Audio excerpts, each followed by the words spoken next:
Olá pessoal, tudo bem? No vídeo de hoje a gente vai explicar um pouquinho do funcionamento das redes wireless. Esse conteúdo ele é interessante porque para a gente poder fazer um ataque de sucesso a gente precisa primeiro entender como funciona uma rede wireless, ok? Vamos lá então. Aqui a gente trouxe o exemplo de um access point, né? Toda rede ela precisa ter um ponto de acesso. E na verdade o ponto de acesso ele é como se fosse um hub, né? Ele vai ter basicamente a mesma função de um hub numa rede. Ele que retransmite os pacotes de dados de forma que todos os computadores, as estações de trabalho conectadas nessa rede possam receber, né? Então o access point ele vai ser o ponto central da nossa rede e muitas das vezes ele vai ser o principal alvo que a gente vai ter nos nossos ataques, né? Nos nossos testes de penetração. As faixas de rede wireless elas vão operar em torno de 2.400 a 2.483.5 MHz, dependendo da regulamentação de cada país, né? E o método que as redes Wi-Fi utilizam de transmissão é o método CSMA/CA, que ele é um método que foi feito para reduzir a ocorrência de colisões de pacote numa rede, né? Através desse método, antes da transmissão do pacote, a estação avisa sobre a transmissão e quanto tempo vai durar aquela tarefa de transmissão. Isso diminui a colisão e, consequentemente, a perda de pacote numa rede.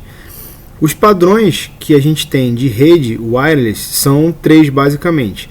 O 802.11b, que é o primeiro e o mais comum, onde a rede opera numa faixa de 11 megabits mais ou menos.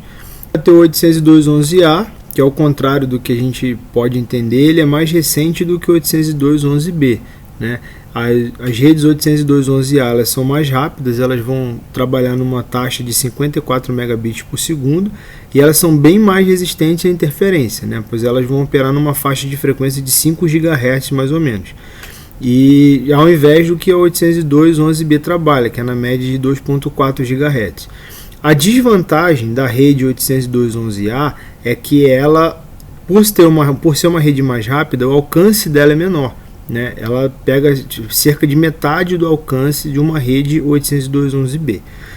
E o padrão 802.11g é o padrão mais atual, que ele junta o melhor dos dois. Ele vai operar 54 megabits, né? E ele vai trabalhar na mesma faixa de frequência do 802.11b, ou seja, 2.4 GHz, ou seja, que vai manter o alcance inicial da rede.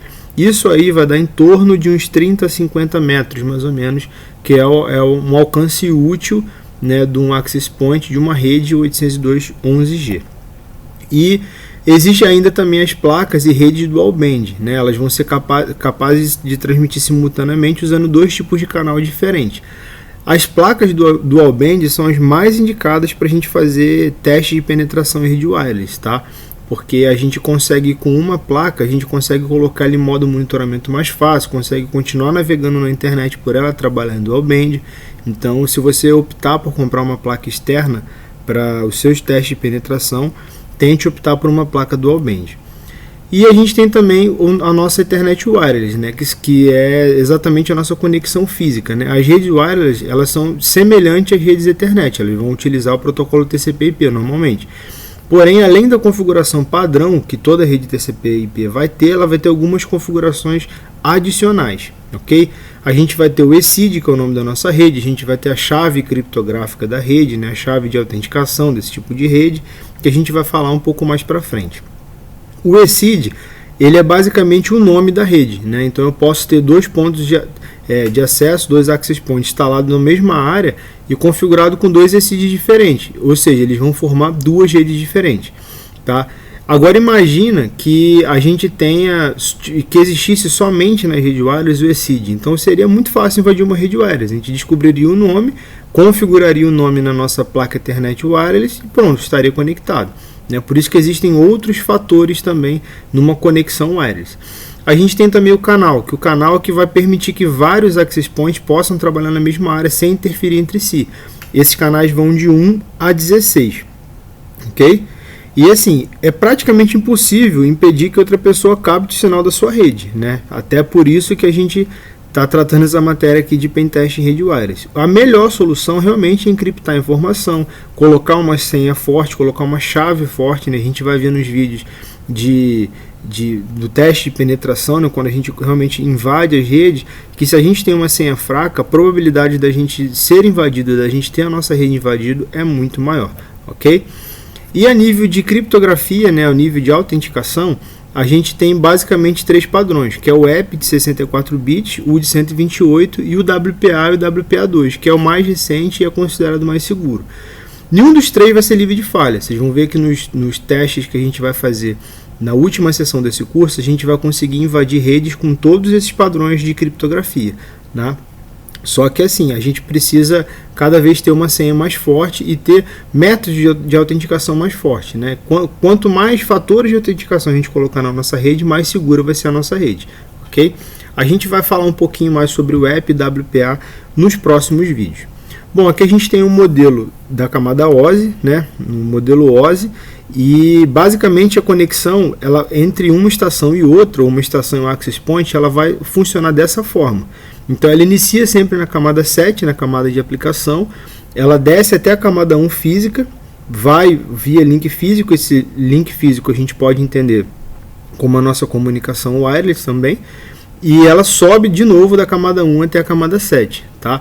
Para a gente, a camada que mais vai importar nas redes wireless é a camada 2, a camada de enlace de dados.